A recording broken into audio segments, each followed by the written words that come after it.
Assalamualaikum adik-adik, apa kabar semuanya? Semoga sehat selalu dan dalam lindungan Allah Subhanahu wa Ta'ala. Amin.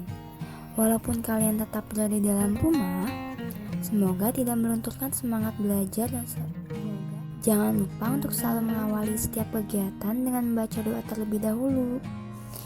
Bismillahirrahmanirrahim.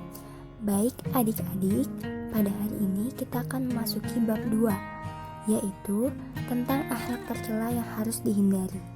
Adik-adik sekalian, akhlak atau perilaku digolongkan jadi 2, yaitu akhlak terpuji atau mahmudah dan akhlak tercela atau akhlak majmumah.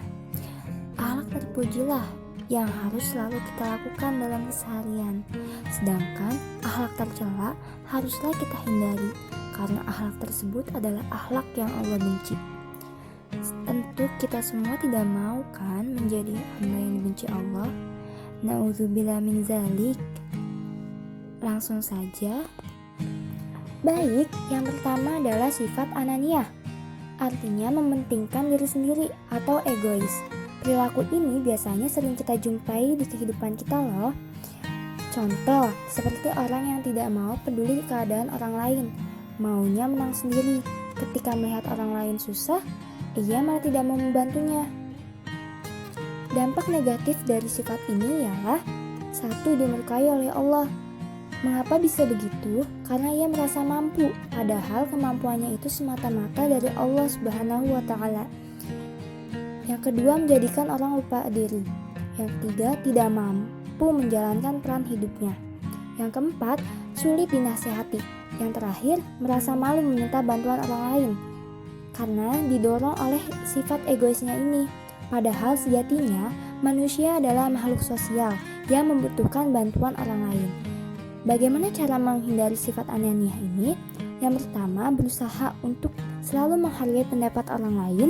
Yang kedua, berusaha untuk memberikan hak orang lain dan tidak mementingkan diri sendiri saja. Kedua, yaitu putus asa. Berarti hilang atau lenyap harapan terhadap sesuatu yang semula ingin dicapai. Dalam kata lain, tidak mempunyai harapan. Allah sangat membenci dan melarang orang berputus asa. Keputusasaan tidaklah layak bagi seorang muslim karena kita memiliki Allah, zat yang maha hidup yang dapat menghadirkan kembali apa yang telah lenyap.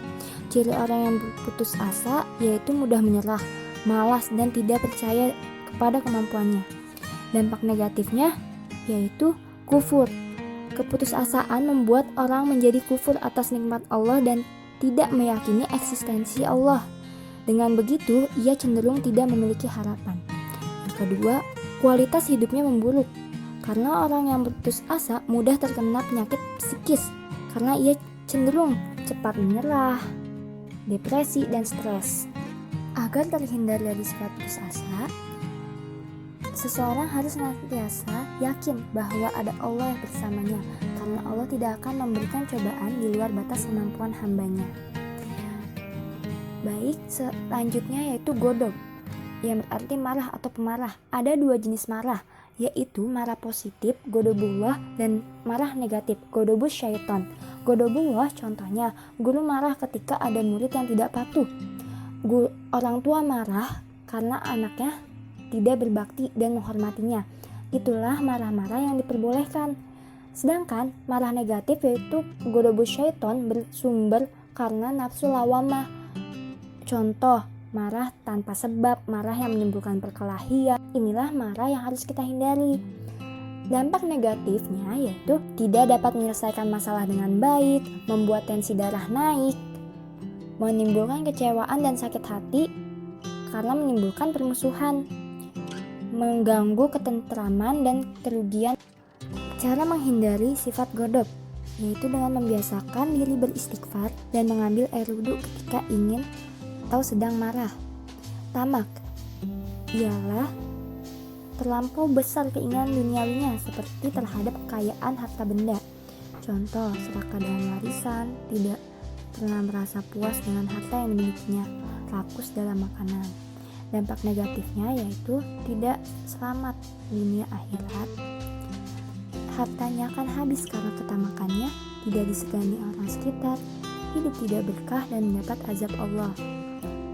Kita dapat menghindari sifat tamak dengan selalu berusaha mensyukuri hal-hal terkecil dalam hidup. Sekian dari kakak. Semoga video ini bisa menambah wawasan kalian dan menjadi ilmu yang bermanfaat. Jangan lupa untuk mengerjakan tugasnya di kertas lembar. Wassalamualaikum.